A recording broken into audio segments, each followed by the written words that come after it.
मा विद्विषाय। ओम शांति शांति शांति।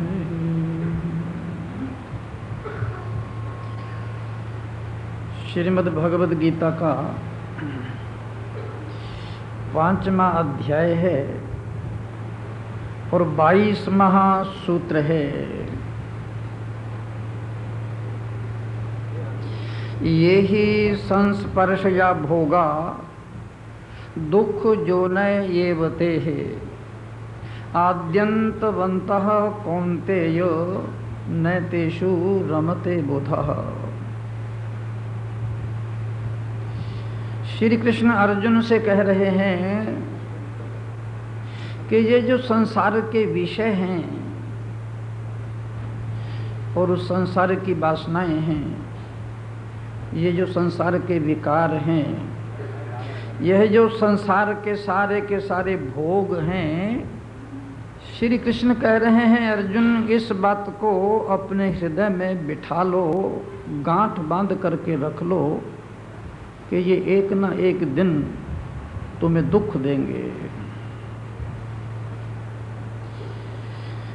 इस बात को अपने हृदय में जमा लो अच्छी तरह से। श्री कृष्ण अर्जुन से कह रहे हैं कि संसार के भोग और संसार की वासनाएं और संसार के जितने भी पदार्थ हैं, ये एक ना एक दिन तुम्हें धोखा देंगे और बहुत बड़ा जबरदस्त धोखा देंगे। ये ही संस्पर्श या भोगा दुख जो न एवते है आद्यंतवन्तः कौन्तेय न तेषु रमते बुधः। इसलिए श्री कृष्ण अर्जुन से कह रहे हैं कि अर्जुन थोड़ा सावधान रहना, थोड़ा सतर्क रहना, थोड़ा होश में रहना, थोड़ा जागृत रहना। ऐसा ना हो कि तुम्हारी झपकी लग जाए और तुम्हें नींद आ जाए और तुम स्वप्न देखने लगो। यदि कदाचित तुम्हें झपकी लग गई और तुम्हें नींद आ गई और तुम थोड़ा सा भी असावधान हो गए, तो श्री कृष्ण अर्जुन से कह रहे हैं कि तुम्हारी पूरी की पूरी जिंदगी धोखे में पड़ जाएगी, तुम्हारी जिंदगी दुखों से भर जाएगी, तुम्हारी जिंदगी में संताप ही संताप पैदा हो जाएंगे, तुम्हारी जिंदगी में बेचैनी ही बेचैनी रहेगी। इसलिए श्री कृष्ण अर्जुन से कह रहे हैं कि ये जो संसार के विषय और भोग हैं, ये आने जाने वाले हैं और दुख देने वाले हैं। इनमें फंसना नहीं, इनमें धंसना नहीं। ये ही संस्पर्श या भोगा दुख जो न एवते आद्यंतवन्तः कौन्तेय न तेषु रमते बुधः। श्री कृष्ण कह रहे हैं कि जो बुद्धिमान हैं, जो विद्वान हैं, जो समझदार हैं, जो पढ़े लिखे हैं, वो कभी भी इनका विश्वास नहीं करते, इनका ये नहीं करते, इनमें नहीं है। देखो एक बात का ध्यान रखना, न तेषु रमते बुधः कह। बुधा का मतलब है बुद्धिमान है, जो समझदार है, जो विद्वान है, जो गहराई से इन सब बातों को जानता है, उसका नाम है बुध। देखो विद्या और बुद्धि का इतना ही अर्थ नहीं है कि थोड़ा सा धन कमा लिया, थोड़ी सी संपत्ति कमा ली, थोड़ी बहुत जमीन जायदाद इकट्ठी कर ली, थोड़े बहुत कल कारखाने खोल लिए, कोई बहुत बड़ा पद हासिल कर लिया, कोई प्रतिष्ठा हासिल कर ली। इसका नाम बुद्धिमानी नहीं है, इसका नाम समझदारी नहीं है। न तेषु रमते बुधः। देखना कभी भूल कर भी इसे समझदारी मत मान लेना। समझदारी उसका नाम है जब हम इस बात को जानते हैं कि जीवन को कैसे जीना चाहिए। बुद्धिमानी और समझदारी इसका नाम है जब आदमी इस बात का विचार करता है कि हमको अपनी जिंदगी और जीवन कैसे जीना चाहिए। कहाँ है हमारे पास बुद्धिमानी, कहाँ है हमारे पास समझदारी, कहाँ है हमारे पास गहराई, हम जानते हैं कि सामने आग है और इसमें हाथ डालने से हम जल जाएंगे, लेकिन फिर भी हम उसमें हाथ डालते हैं। हम जानते हैं कि ये जहर है, अगर पिएंगे तो हमारी ज़िंदगी ख़त्म हो जाएगी, हम मर जाएंगे, लेकिन फिर भी हम आसानी से खुशी से पीते हैं। हम जानते हैं कि ये सामने गड्ढा है, खाई है, खंदक है, अगर इसमें हम गिर गए तो हड्डी पसली सब टूट जाएगी, लेकिन फिर भी हम उसमें गिरते हैं और गिर गिर कर मरते हैं। इसका नाम बुद्धिमानी नहीं है। श्री कृष्ण कह रहे हैं नैतेषु रमते बुधः। अर्जुन, जो बुद्धिमान हैं, जो विद्वान हैं, वो समझदार हैं, वो इसमें रमते नहीं हैं, इसमें डूबते नहीं हैं, इसमें धंसते नहीं हैं।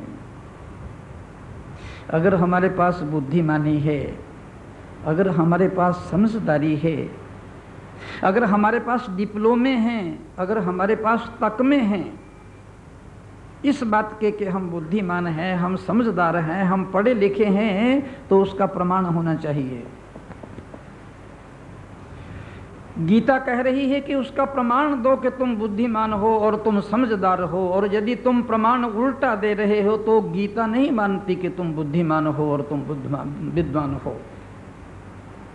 यदि तुम्हारे जीवन में दुख ही दुख भर गए, संताप ही संताप भर गए, पीड़ाएं ही पीड़ा भर गई, अगर तुम बेचैन हो गए जिंदगी में, अगर तुम अशांत हो गए अपनी जिंदगी में, अगर तुम्हें अपनी जिंदगी न दे रही है, तो फिर तुम्हारी बुद्धि का प्रमाण तो न हुआ।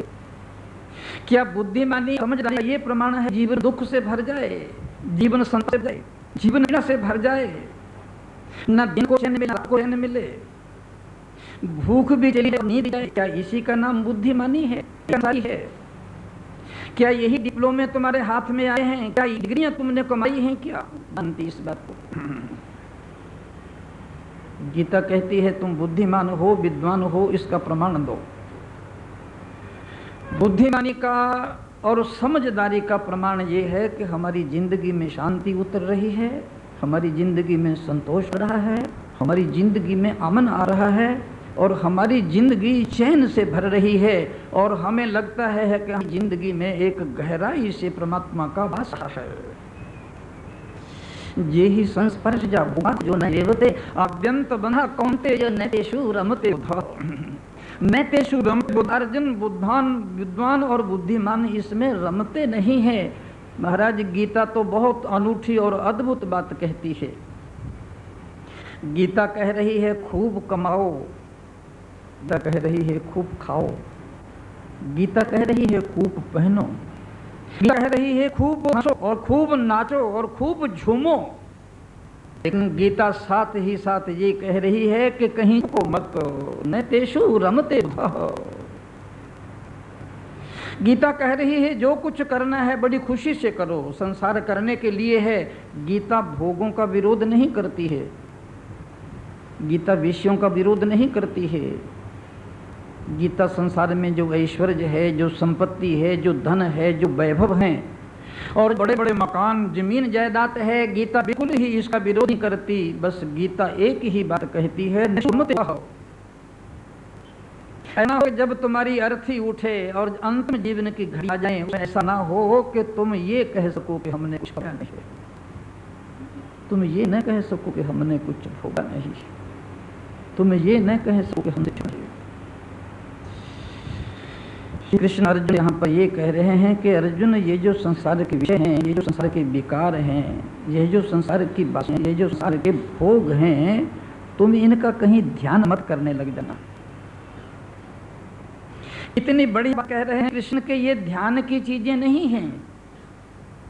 अगर तुम ध्यान करने लगोगे तो ये ध्यान की चीजें, ये भोगने की चीजें हैं, ये ध्यान करने की चीजें नहीं। ध्यान ही करना है तो आत्मा का करो, परमात्मा का करो, ईश्वर का ध्यान करो।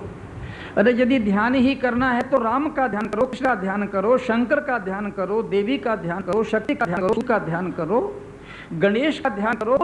बहुत से संत हैं, बहुत से ऋषि मुनि हैं, अगर ध्यान ही करना है तो उनको करो। ध्यान तुम्हें विषय मिले हैं, भोग ही मिले हैं क्या ध्यान करने के लिए? ये ध्यान की चीज नहीं है। श्री कृष्ण कह रहे हैं अरे ध्यान के विषय ये बिना ध्यान किए ही तुम्हारे नाक में किए हुए हैं, बिना ध्यान किए तो तुम्हारी जिंदगी को बना करके रख दिया, बिना ध्यान किए, बिना ध्यान किए इन्होंने तुम्हारे जीवन में उदासी भर दी, बिना ध्यान किए तुम्हारा जीवन निराशा से परिपूर्ण कर दिया, बिना ध्यान किए इन्होंने जिंदगी उदास और हताश करके रख दी। और अगर तुम इनका ध्यान करोगे तो तुम्हारी क्या गति होगी, सोचो तो सही। श्री कृष्ण कहते हैं अर्जुन यही संस्पर्श जा भोगा दुख जो न ये बते है। कोई स्त्री यदि सुंदर को देख ले, केवल चले हुए बाजार में एक बल्कि पड़ जाए, और कोई पुरुष यदि सुंदर स्त्री को देख ले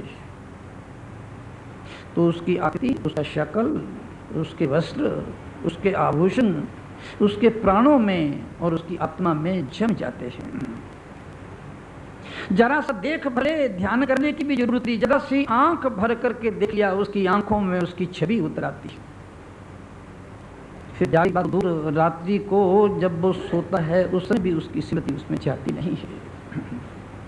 ये संसार के विषय ध्यान करने के लिए क्या, फिर उसकी स्मृति जाती नहीं है। बाबा तुम लोगों ने सोचा नहीं तुम्हारे घर में ठाकुर रखे हुए हैं जिनकी तुम पूजा करते हो, रोज उठ करके तुम उनके चरण धोते हो, शरणामृत लेते हो, आरती करते हो, बाला पहनाते हो, चंदन लगाते हो, आरती करते हो, भोग लगाते हो, और फिर थोड़ी देर बैठकर उन ठाकुरों का ध्यान भी करते हो जिनका रोज ध्यान करते हो। स्वप्न में भी वो कभी दिखाई नहीं देते, कभी चलते फिरते, उठते बैठते, साते जोगते, सोते जागते। जिन ठाकुरों की तुम पूजा कर रहे हो वो कभी तुम्हें आंखों से दिखाई दिए हैं क्या? कभी दिखाई नहीं। जिनका ध्यान करते हो वो तुम्हारे ध्यान में नहीं आते, और जिनका तुम ध्यान नहीं कर रहे वो तुम्हारी आंखों में समा जाते हैं। थोड़ा सोचो, थोड़ा विचारो, थोड़ा समझो। श्री कृष्ण कह रहे हैं यही संस्पर्श जा भोगा दुख जो ने ये बते है। आद्यंत बंतः कौन्तेय न तेषु रमते बुधा। कहीं इनका ध्यान मत करने लग जाना, कहीं इनका चिंतन मत करने लग जाना, कहीं इनका स्मरण करने मत लग जाना। तुमने देखा नहीं जब तुम अपने बगीचे में, अपनी बगिया में सुंदर से सुंदर फूल लगाना चाहते हो, यत्न करने पर, प्रयत्न करने पर, कोशिश करने पर, जमीन को साफ करने पर, कंकड़ पत्थर निकालने पर, घास फूस निकालने पर, खाद देने पर, पानी का इंतजाम करने पर, प्रकाश देने पर भी वैसे फूल नहीं उगते जैसे तुम चाहते हो। इतना यत्न करने पर भी वैसे फूल नहीं उगते, और घास फूस बिना यत्न के उगता है। कांटेदार झाड़ियों के लिए कोई यत्न नहीं करना पड़ता। नाक में दम आ जाता है हमारा साफ करते करते, लेकिन अपने आप आती हैं। श्री कृष्ण अर्जुन कहते हैं कि संसार के विषय और भोग ऐसे ही हैं। इनके लिए जमीन साफ मत करो, इनके लिए कंकड़ पत्थर मत साफ करो, इनके लिए खाद और पानी और प्रकाश का इंतजाम मत करो। ये तो अपने आप ही आएंगे, और ये सब इंतजाम करना है तो भगवान के वास के लिए करो, इंतजाम के लिए करो। तुमने कभी सोचा नहीं जब बिल्डिंग के ऊपर चढ़ना हो तो क्या होता है? बिल्डिंग के ऊपर जब आदमी को चढ़ना होता है तो वो कहता है मुझे छड़ी चाहिए, स्टिक चाहिए, किसी का सहारा चाहिए, किसी का सहयोग चाहिए, लिफ्ट चाहिए, रोशनी चाहिए, कितनी चीज़ें चाहिए बिल्डिंग के ऊपर चढ़ने के लिए। और यदि गिरना हो उसके लिए क्या चाहिए? उसके लिए कुछ भी नहीं जरूरत, जरा सा सिर नीचे करो बस खत्म। कभी किसी ने कहा है कि मैं नीचे गिरना चाहता हूँ जरा बिजली जला दो? कभी किसी ने कहा है कि मैं बिल्डिंग से नीचे छलांग लगा रहा हूँ मेरी स्टिक ला दो, मेरी छड़ी ला दो? किसी का सहारा मांगा है क्या किसी ने? बिल्कुल नहीं। नीचे गिरने के लिए तुम्हें कुछ भी जरूरत नहीं। श्री कृष्ण कह रहे हैं अर्जुन से ये संसार के विषय और संसार के भोग ये तो नीचे गिराते हैं आदमी को, ऊपर नहीं उठाते। ये जो चीज़ हमें ऊपर उठाती है, जो चीज़ हमें ऊंचाइयों में ले जाती है, उस चीज़ की ओर देखो, उस चीज़ की ओर विचारो। तैरना आदमी को सीखना पड़ता है, आपको मालूम है? डूबने के लिए आपको कुछ करना पड़ता है क्या? तैरने के लिए यत्न करना पड़ता है, प्रयत्न करना पड़ता है, फिर भी तैरना नहीं आता। डूबने के लिए कोई तैरने की, कोई सीखने की जरूरत नहीं है। श्री कृष्ण अर्जुन से कह रहे हैं कि ये जो संसार के विषय और भोग हैं, इनका ध्यान नहीं करना। और हम करते हैं, सिवाय प्रातः काल की प्रार्थना के बाद थोड़ा बहुत पूजा कर लेते हैं जल्दी जल्दी त्वरा से, और उसके बाद तो सारे संसार के विषयों का ही ध्यान चलता है। श्री कृष्ण कहते हैं इसमें नुकसान क्या होगा जानते हो? जो आदमी जिस चीज का ध्यान करता है वो उसी का रूप हो जाता है। तुम लाख यत्न करो, जिस चीज का तुम ध्यान करोगे और जिस चीज को तुम अपने हृदय में बसाओगे और जिस चीज को समाधि लगाकर तुम स्मरण करोगे, तुम उसी का रूप हो जाओगे, वैसे के वैसे बन जाओगे। और जिंदगी भर यदि विषयों का ही स्मरण कर रहे, वासनाओं का स्मरण करते रहे, यदि भोगों का ही स्मरण करते रहे, तो जिंदगी की आखिरी घड़ियों में जब हमारे प्राण निकल रहे होंगे, जब हम मृत्यु के झूले में झूल रहे होंगे, जब विदा ले रहे होंगे इस संसार से, तो उस समय वो भोग और वो वासनाएं ही हमारी आंखों में होंगी। उस समय वही चीजें हमारी आंखों में होंगी, हमारे हृदय में होंगी और हमारे आत्मा में होंगी। उस समय लाख यत्न करना, लाख प्रयत्न करना, उस समय तुम्हारी आंखों में, तुम्हारे हृदय में भगवान नहीं आएगा, ईश्वर नहीं आएगा उस समय। यही संस्पर्श जब होगा दुख जो न ये बते आद्यंतवंतः कौन्तेय नैतेषु रमते बुधः। बुद्धिमान आदमी ऐसा नहीं करता है। और यदि जिंदगी की आखिरी घड़ियों में प्राणों को विसर्जन करते समय यदि ये भोग ही हमारी आंखों में रह गए, तो अंत गति सुमति, अंतमति सुगति ही, गति कहे कि दुर्गति हो जाएगी। श्री कृष्ण को गीता के 8वें अध्याय में ये बात कहनी पड़ी कि अंत काले च माम में वो स्मरण मुक्त्वा कलेवरम यह प्रयाति समद्भावं जाति नास्त्यत्र संशयः। श्री कृष्ण ने कहा, अर्जुन केवल एक चीज में मुझे संदेह नहीं है, ना जाति नास्त्यत्र संशयम्, यहाँ मेरे को संशय ही नहीं है, इस बात में संदेह ही नहीं है कि अंतिम घड़ियों में, आखिरी क्षणों में मनुष्य जब दम तोड़ता है, उस समय यदि उसकी आंखों में और हृदय में मैं हुआ, मामेव, अगर मेरा ही स्मरण हुआ और मेरा ही चिंतन हुआ, तो श्री कृष्ण कहते हैं वो मुझे ही प्राप्त होगा, वो मेरे ही पास आएगा, वो मेरा ही रूप हो जाएगा। और यदि उसने विषय, विकार और वासनाओं का ध्यान किया, तो वो विषय और विकार और वासनाओं में ही भटकेगा। तो गीता पढ़ने वाले लोगों को कुछ यहाँ संदेह हो जाता है। वो कहते हैं कि श्री कृष्ण ने ये कहा है कि अंत काल में, जिस समय प्राण छूट रहे हों, जिंदगी विसर्जित हो रही हो, उस समय मेरा नाम ले लेना। तो जिंदगी भर यदि हम विषय को, विकारों को, भोगों को भोगते रहें और आनंद लूटते रहें, तो क्या हर्ज है स्वामी जी? श्री कृष्ण ही तो अंत काले कह रहे हैं। वो ये तो नहीं कह रहे हैं कि जीवन भर मेरा स्मरण करो, जीवन भर मेरा चिंतन करो और जीवन भर मेरी समाधि और ध्यान में लो। उन्होंने तो अंत समय कहा है, बिल्कुल श्री कृष्ण ने अंत काले कहा है। लेकिन तुम ये बताओ, तुम्हें अंत का पता है? ये जो तुम अंत काले कह रहे हो, अंत काल का तुम्हें कुछ पता है कि अंत काल कब होगा? जरूरी नहीं है कि बुढ़ापे में ही तुम्हारा अंत काल हो। अंत काल तो किसी भी घड़ी और किसी भी क्षण हो सकता है। तुम शमशान में जाकर बैठ जाना, वहाँ कोई बूढ़ों की अर्थियाँ नहीं आती है, वहाँ बच्चे भी आते हैं, वहाँ जवान लोगों की अर्थियाँ भी आती हैं। मत भूल जाना इस बात को कि अंत समय में भगवान का नाम लेंगे। अंत समय का तुम्हें पता नहीं है, किसी भी घड़ी और किसी भी क्षण अंत समय आ सकता है। ये जो हमारे हाथ में माला झोली रहती है ना, हर वक्त ये किस लिए है? ये जो अखंड कीर्तन का लोगों ने प्रचार किया है, ये किस लिए है? ये इसीलिए है, इसे याद रखना कि पता नहीं किस घड़ी में और किस क्षण में हमारे प्राण विदा हो जाएं। लेकिन ये जरूरी नहीं है कि हमारी माला झोली चल रही है तो भगवान का ही स्मरण हो रहा है। ये कोई जरूरी नहीं है जब अखंड कीर्तन चल रहा हो तो श्री कृष्ण का ही कीर्तन चल, जरूरी नहीं है ये। मेरे एक मित्र थे, मेरे एक दोस्त थे, कमाल की बुद्धि थी उनके पास, कमाल की प्रतिभा थी उनके पास। धर्म क्षेत्र से गीता शुरू करते और आखिरी तक बोलते ही चले जाते थे, कहीं रुकते ही नहीं थे।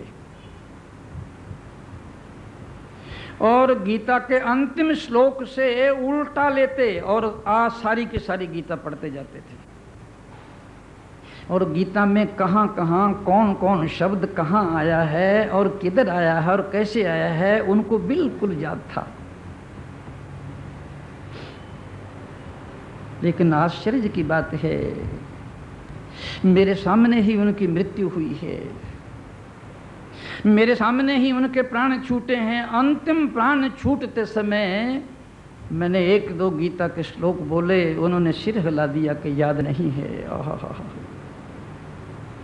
मैं श्लोक की एक लाइन बोली, वो दूसरी लाइन नहीं बोल सके। ये जो अभ्यास है ना जिंदगी भर का, ये ऊपर ऊपर का अभ्यास है। इस अभ्यास में गहराई नहीं है। जीवन भर उन्हें गीता याद रही, गीता स्मरण रही, गीता का चिंतन रहा, आदि से लेकर अंत तक और अंत से लेकर आदि तक गीता पढ़ते रहे।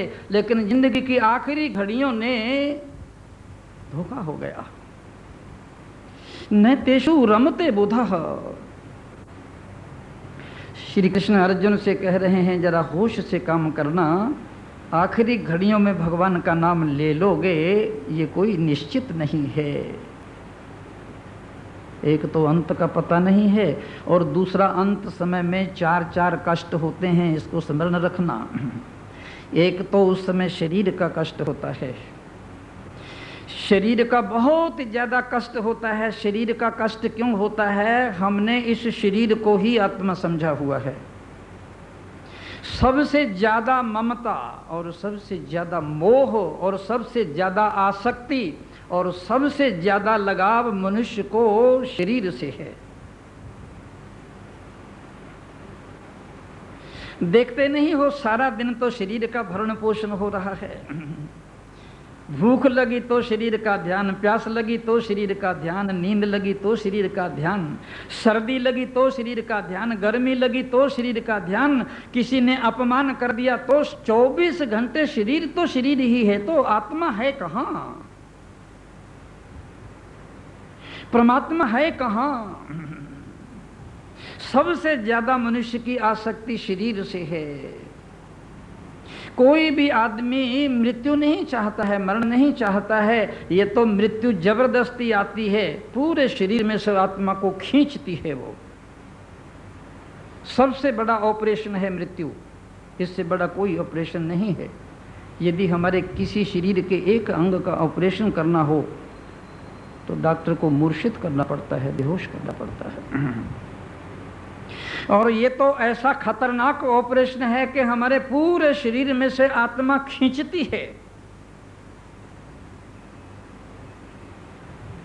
इसलिए उस समय परमात्मा का स्मरण हो जाएगा, ईश्वर का स्मरण हो जाएगा। जरा सा दांत में दर्द हो, सिर में दर्द हो, पेट में दर्द हो, जरा सा आंख में दर्द हो, उस समय हमारी माला छूट जाती है, जब तब छूट जाते हैं। मृत्यु की आखिरी घड़ियों में जब पूरे प्राण खींचते हैं, एक तो उस समय महाराज शरीर का कष्ट है। कोई भी हमारी आत्मा शरीर से बाहर निकलना नहीं चाहती है। अरे भैया, जीते जी तो आत्मा शरीर से निकलेगी कैसी? ये तो शरीर से निकलने के बाद भी शरीर को नहीं छोड़ती है। मत सोच लेना कि हमारी आत्मा शरीर से निकल गई तो उसने अभी तुरंत जाकर के जन्म ले लिया। वो आत्मा तुम्हारे शरीर से बाहर निकलने के बाद उसी के अगल बगल में घूमती रहती है। ये जो हिंदुओं की फिलॉसफी है, ये जो हिंदुओं के दर्शन हैं, ये जो हिंदुओं का कर्म कांड है ये बहुत गहराई लिए हुए है। ये जो 13, 14, 17 दिन क्रिया कर्म होता है हमारे यहाँ, इसका मतलब ही यही है कि हम उस भटकती हुई आत्मा को विदाई दे रहे हैं कि अब तुम अपना आगे का प्रोग्राम ठीक कर लो, अब तुम क्यों जहां जमे हुए बैठे हो। ये विदाई होती है। जीवित शरीर से हमारा इतना मोह होता है, और इसीलिए हमारे ही धर्म में ये खूबी है कि मृत्यु के तुरंत बाद हम कहते हैं जलाओ जल्दी। जलाते हमारे यहाँ ही हैं ताकि वो जल जाए, उसकी अर्थी, उसका शरीर जल जाए, तो इसके भीतर रहने वाली आत्मा विश्वास करे कि अब ये मेरा घर मेरे रहने योग्य नहीं है।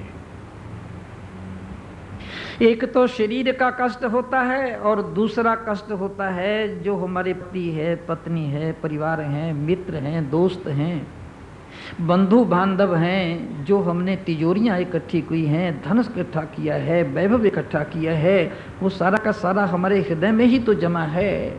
फिर उसके छूटने का दुख होता है कि हाय हाय वो हमारे हाथ से छूट रहा है।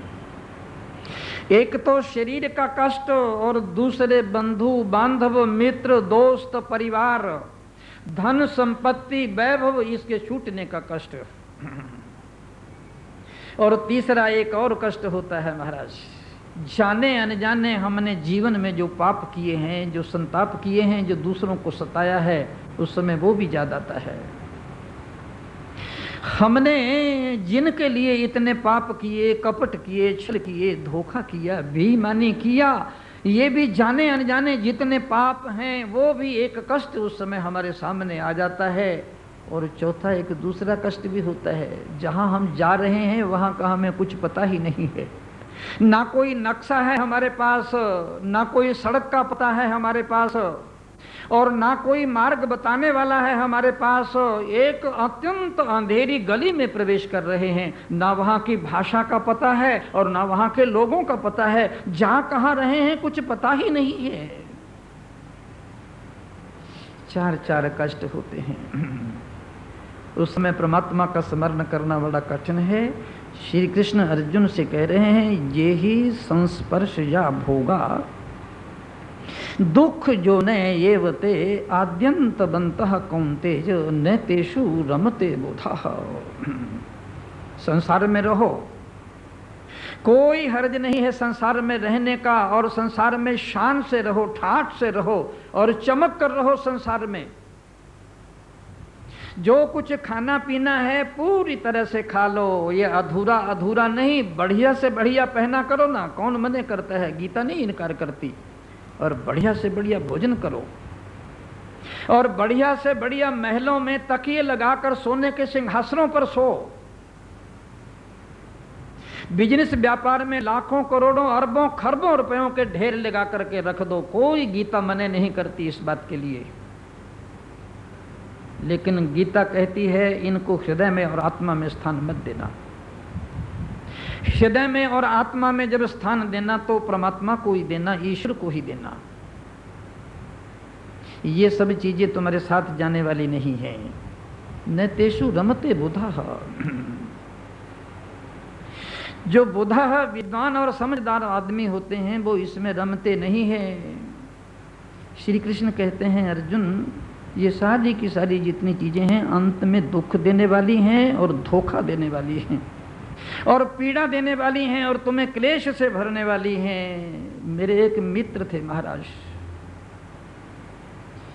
आज से लगभग 60 वर्ष पहले की बात कर रहा हूं, मेरे साथ पढ़ते थे, बहुत बड़े बुद्धिमान थे, इतनी प्रतिभा उनकी, इतनी बुद्धि उसकी, देख करके हैरान हो जाना पड़ता था। और वो सन्यासी भी हो गए थे, आयु छोटी थी। बाद में मालूम पड़ा था कि घर में एक माँ ही माँ है और कुछ नहीं है, तो समझा बुझाकर उन्हें महाराज घर में भेज दिया। बड़े बड़े डिप्लोमे थे उनके पास, बड़ी बड़ी डिग्रियां थी उनके पास, बहुत बुद्धिमान थे। एक बार किताब को देखते थे फिर याद हो जाता था। नाम नहीं लूंगा, वो किसी यूनिवर्सिटी में बहुत बड़े उसके अधिकारी बन गए थे। उनका विवाह हो गया, उनकी शादी हो गई, उनके बच्चे भी पैदा हो गए। मैं तो बिछुड़ गया, दूर हो गया, काफ़ी दूर हो गया। 20 वर्ष तक हमारी मुलाकात नहीं हुई, हमारा कोई पत्र व्यवहार नहीं हुआ।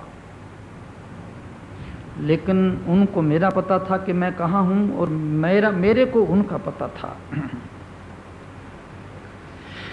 एक दो बार यूं ही चलते फिरते भेंट भी हो गई थी, मित्रता बड़ी गहरी थी। दोनों जब अपने आप बाहुओं में भरकर मिलते थे तो कोई आवाज़ नहीं निकलती थी, केवल आंखों में आंसू ही आंसू आते थे। बाई चांस अचानक उनकी पत्नी की मृत्यु हो गई। पागल हो गए, एकदम पागल हो गए, इतना दुख से भर गए, इतना क्लेश से भर गए। उनका भोजन छूट गया, उनकी नींद छूट गई, हड्डियां निकल आई कंकाल की तरह। रात को नींद नहीं आती थी, सड़कों पर चले जाते थे, बाहर निकलकर पेड़ों से सिर टकराने लगते थे। उनके बेटे और बेटियां उनको दोनों हाथों से पकड़े रहते थे, डॉक्टर भी कुछ नहीं कर सकते थे। बाई चांस अचानक उनके किसी मित्र को मेरा स्मरण आया। उन दिनों में मैं हरिद्वार में था, वो हरिद्वार में मेरे पास ले आए उनको। अब मैं आपको क्या बताऊं, वो मेरे पास 2 महीना रहे। ऐसे अवसर पर ना तो कोई गीता काम देती है, ना उपनिषदें काम देती है, ना इस मंच पर बैठने वाले जितने उपदेश देने वाले हैं ना मेरे जैसे, ना वो उपदेश काम देता है। ये जख्म इतने गहरे होते हैं कि इस समय ज्ञान भी काम नहीं देता है महाराज, सारा ज्ञान धुल जाता है उस समय। अब उनको मैं क्या ज्ञान दूं? ज्ञानी वो खुद ही थे महाराज, मुझसे कहीं ज़्यादा पढ़े लिखे थे, ज़्यादा विद्वान थे, ज़्यादा समझदार थे। रात रात भर वो जागते मेरी खटिया के पास पड़े हुए, और मैं भी उनके पास रात भर जागता था। कुछ दिन ठीक उनको टच करता रहा, स्पर्श करता रहा, वो कुछ थोड़े ठीक हुए।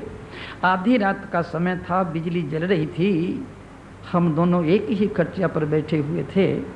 मैं उनसे कहा, मित्र मैं तुम्हारे लिए क्या कर सकता हूँ, बोलो। ये तुम्हारा दुख दूर हो जाए, ये तुम्हारी वेदना मिट जाए, ये तुम्हारा कष्ट मिट जाए और तुम पूर्णतया स्वस्थ हो जाओ, मैं तुम्हारे लिए क्या कर सकता हूँ, तुम बोलो तो सही। आपको आश्चर्य होगा, उन्होंने कहा 2 बातें कर दीजिए तो मैं ठीक हो जाऊंगा। एक बात तो मुझे उन्होंने ये कही कि यदि मेरी पत्नी से आप मेरी भेंट करवा दें,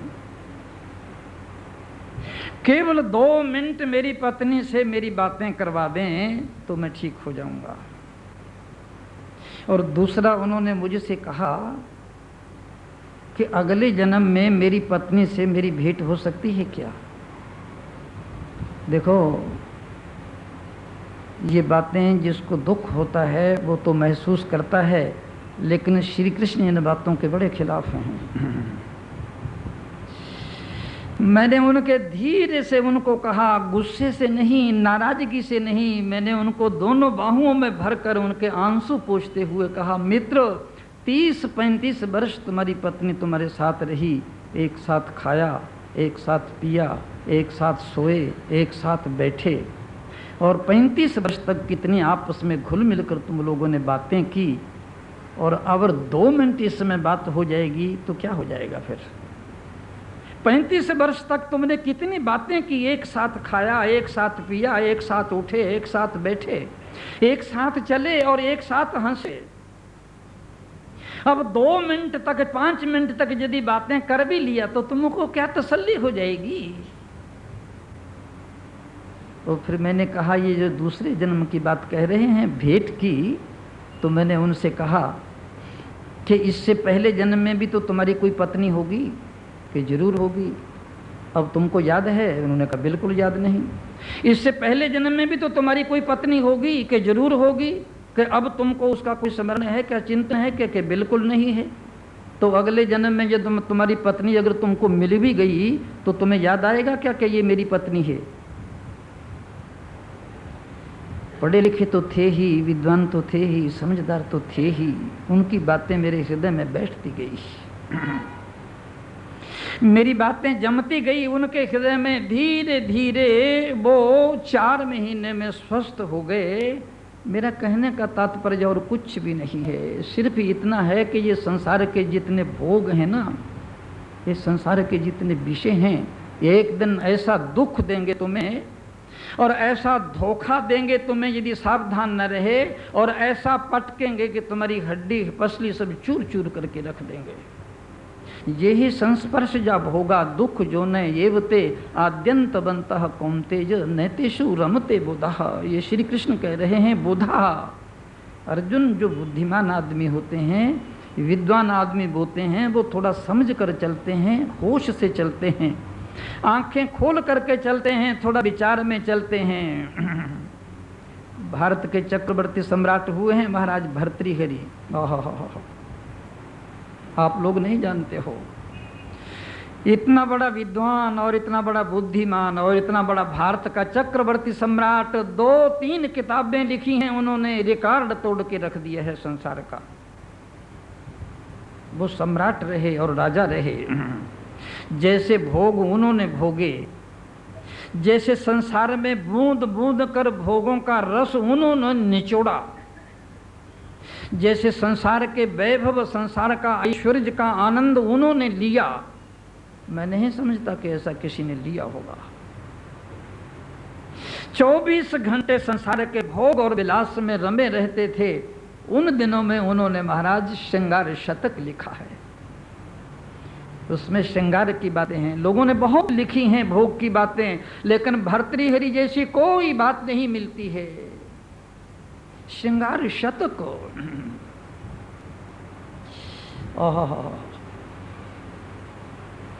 रिकॉर्ड तोड़ दिया भोगों का उन्होंने, ऐश्वर्य का। प्रत्येक दिन नई चीज मांगते थे, वजीरों थे, खाने के लिए भी, पहनने के लिए भी, भोगने के लिए भी।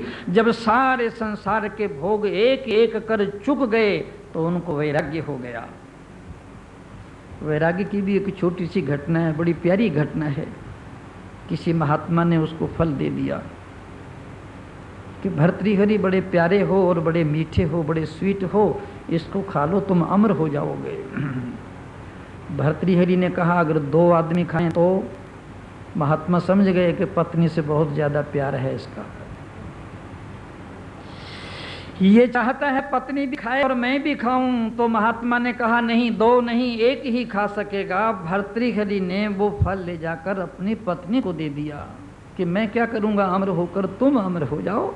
जिससे हमारा प्रेम होता है ना, तो वहाँ यही होता है।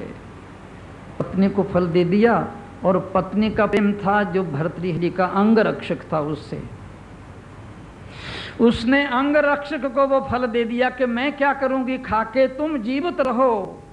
और अंगरक्षक प्रेम करता था वहाँ की सर्व सुंदरी नर्तकी से, उसने वो फल जाकर के उसको दे दिया कि तुम खा लो। और वो सर्व सुंदरी नर्तकी प्रेम करती थी भर्तृहरि से, वो फल भर्तृहरि के पास आ गया। भर्तृहरि ने जब वो फल देखा तो म्यान से तलवार निकाल ली, कहा उस सर्व सुंदरी नर्तकी से कि ये फल तुम्हारे पास आया कैसे। जब उसने घटना बताई, भर्तृहरि को जरा सा भी गुस्सा नहीं आया, जरा सी भी नाराजगी नहीं हुई, जरा सी भी क्रोध नहीं आया, उसके मन में जरा सा भी असर नहीं हुआ किसी के ऊपर भी। बस उन्होंने उस समय से वैराग्य शतक शुरू कर दिया, वैराग्य में पहुंच गए। उन्होंने कहा यान चिंतयाम्यनुदिनं मयि सा विरक्ता साप्यन्नमिच्छति नरं स नरोन्य सक्तः अस्मत्कृतेच परितुष्यति काचिदन्या धिक्तांच तंच मदनंच इमांच मांच। बहुत बड़े कवि थे महाराज। उन्होंने कहा कमाल हो गई, यान चिंतयाम्यनुदिनं मयि सा विरक्ता, रात दिन जिसकी मैं माला फेरता हूँ, जो मेरी आंखों में बसी रहती है, जिसका सिंहासन मेरे हृदय पर है, जो मेरे आत्मा में समाई हुई है, जिसके बिना एक क्षण भी मैं नहीं रह सकता, वो किसी दूसरे से प्रेम करती है। और कमाल की बात है, भर्तृहरि ने कहा मेरी पत्नी जैसी पत्नी किसी से प्रेम करे और वो नालायक कहीं दूसरी जगह प्रेम करे। और फिर आश्चर्य की बात है कि वो फिर मुझसे प्रेम करे। धिक्कार है उस रानी को, और धिक्कार है उस पुरुष को, और धिक्कार है उस नर्तकी को, और धिक्कार है कामदेव को, और धिक्कार है भर्तृहरि तुम्हें। धिक्तांच मंतांच मदनंच यमांच मांच। उसी दिन संन्यास ले लिया। वैराग्य घट गया जीवन में, पता चल गया कि भोग क्या करते हैं। श्री कृष्ण कहते हैं ये ही संस्पर्श जा भोगा दुख जो न येवते आद्यंतवंतः कौन्तेय न तेषु रमते बुधः। एक दिन धोखा देंगे तुम्हें और एक दिन दुख में डाल देंगे तुम्हें। और वही भर्तृहरि फिर जंगल में जाकर बैठ गया। प्रातःकाल का समय था, सूरज की किरणें बिखरी हुई थी। उन्होंने देखा एक हीरा पड़ा है, उसके ऊपर सूरज की किरणें चमकी। कोहे नूर, हीरे से भी ज्यादा सुंदर हीरा। भर्तृहरि ने बहुत से हीरे देखे थे, पर ऐसा हीरा नहीं देखा था। मन में आया उठा लूं। देखो मन की बात देखो, कितने हीरे, कितने मोती, कितने जवाहरात वो महलों में छोड़कर आया है और वैराग्य से आया है। लेकिन मन की चालबाजी देखो, कह उठा ले इस हीरे को। आए हाय हाय, कितने विचार आए भर्तृ के मन में। उठने ही वाला था, फिर मन में आया अरे ओ भर्तृ, क्या से क्या हो गया और क्या हो गया, बैठ गया। ये तो सब विचार मन में ही आए ना, किसी दूसरे को तो कोई पता नहीं चला। इतने में दो घुड़सवार, दो जवान आए, नंगी तलवारें उनके हाथ में, हीरा उनकी दृष्टि में पड़ गया। दोनों ने तलवारों की नोक उस हीरे के ऊपर लगा दी। उसने कहा पहली नजर मेरी पड़ी है हीरे पर, हीरा मेरा है। दूसरी ने कहा पहली नजर मेरी पड़ी है, हीरा मेरा है। भर्तृ अभी सोच ही रहे हैं, अभी विचार ही रहे हैं, दोनों की तलवारें चली और दोनों खूनों खून होकर दोनों मर गए। और हीरा उसी तरह चमक रहा है। भर्तृहरि कह रहे हैं अह गहनो मोह महिमा। अरे ओ संसार के विषय और संसार के भोग कहां से कहां ले जाते हैं।